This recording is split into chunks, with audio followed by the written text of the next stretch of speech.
Member for Saanich North and the Islands.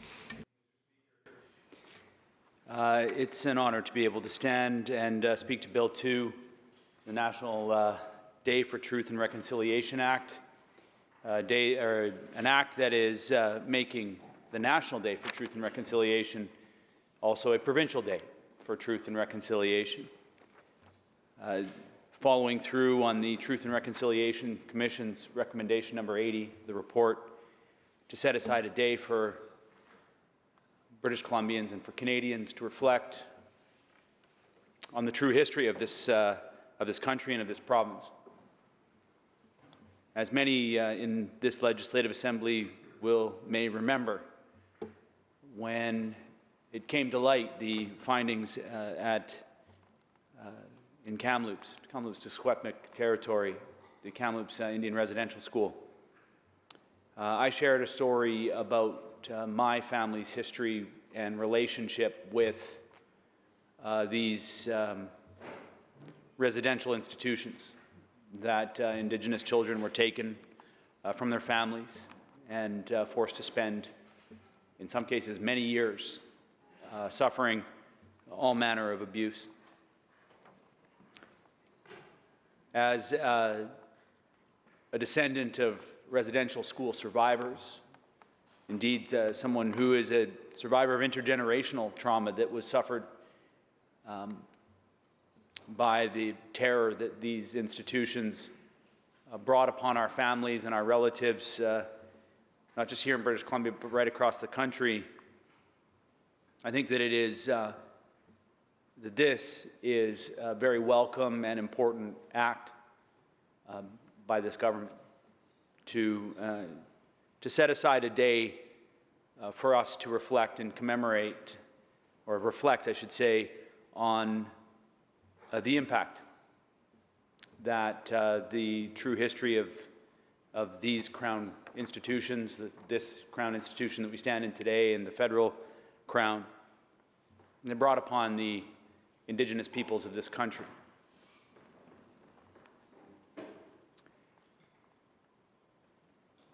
I want to say that truth and reconciliation is work for my relatives. It's not easy. Every time, indeed, that we have this conversation, it brings back the feelings. It brings back the experiences right to the surface. And it's work. It's difficult. It's necessary. But I think that it's important to recognize that this September 30th, the day that we are setting aside, initially known as Orange Shirt Day, then known as National Day for Truth and Reconciliation. And as we heard the other day, Phyllis Webstat, who was the first to wear an orange shirt to school, say that she will always remember it as just Orange Shirt Day, but it now has another name. Every time that we come to that day or come to that time, it takes effort to be able to have these conversations, to be able to share the truths with the broader community. And so this is not a day like May 24th weekend. This is not a day like July 1st. It's not a day of celebration. It's a day of reflection. It's a solemn day. It's a day much more like November 11th, Remembrance Day. And just reflecting on my relationship with Remembrance Day, I don't come from a family that had anybody in the military. Like many people in this chamber and across the country don't know, maybe, or come from families that had the residential school experience. But we set aside that day to participate in community events, to engage with those who have those experiences, to learn, to be better representatives, to be better friends and family, to be better community members, community leaders. We work on that day. And I think that it's important to recognize that, and I don't view it necessarily as work, but we're there. We are engaged. And I really encourage British Columbians and Canadians to not view this as a holiday we will fall into using, because it's a statutory holiday, we'll fall into the language of calling it a holiday. But this is a day in which I think requires some engagement and some effort to maybe set aside. It's an opportunity to set aside what we would normally be doing, the work that we would normally be doing, constituency work. In this case, when legislature rarely sits on September the 30th, we set that aside so that then we can be fully engaged in truth and reconciliation. And I think that's an invitation, that if we are going to ask survivors and their descendants to be talking about these horrific incidents that have been brought by these decisions and policies that were outlined in the Indian Act and in the history of this country, then we set aside the time and the effort to listen and to learn and to improve and to grow. I think I want to just acknowledge something that my mom reminds me often, that the experience that we've had in this province has grown over the last 170 plus years. And the efforts to reconcile and the efforts to move forward take time. And I've been reading, as I mentioned yesterday, Jody Wilson-Raybould's new book, True Reconciliation. And it's important that the opening of that, and I think to be repeated again, that a decade ago we could say that we've made good progress. And now, 10 years on, we should be able to, we should acknowledge that we've made even greater progress. Is it perfect? No, absolutely not. And this government and every government's going to hear me often talk about where I find the imperfections and the gaps in what we do. However, it is important and critical to acknowledge the distance we have traveled together, because it will encourage us to continue to walk the journey of reconciliation together. And it's important to acknowledge, just as Jody does in her book, that the pace at which we are moving is increasing exponentially. And I think that this is an acknowledgement of that. I'd like to invite the government to really consider the budget that we have this spring. I'd put a private member's bill on the table and spend some of that money, but I know that I'm not allowed to do that. So I'm going to encourage my colleagues across the way to really consider that surplus that we have and maybe set aside some of it in a fund for perpetuity, so that communities can draw small grants. This was an idea that was proposed in the press conference. It was a question that was asked. But I think that it should be considered that we set aside some of that surplus this year, because we don't know what we're going to have in future years. We know that we've got this surplus to be spent, and there's all sorts of good programs that this government's going to want to invest in. I think this is one of them. A companion to this would be to say, how is it that we ensure that this is a day of reflection and not a day of like a holiday?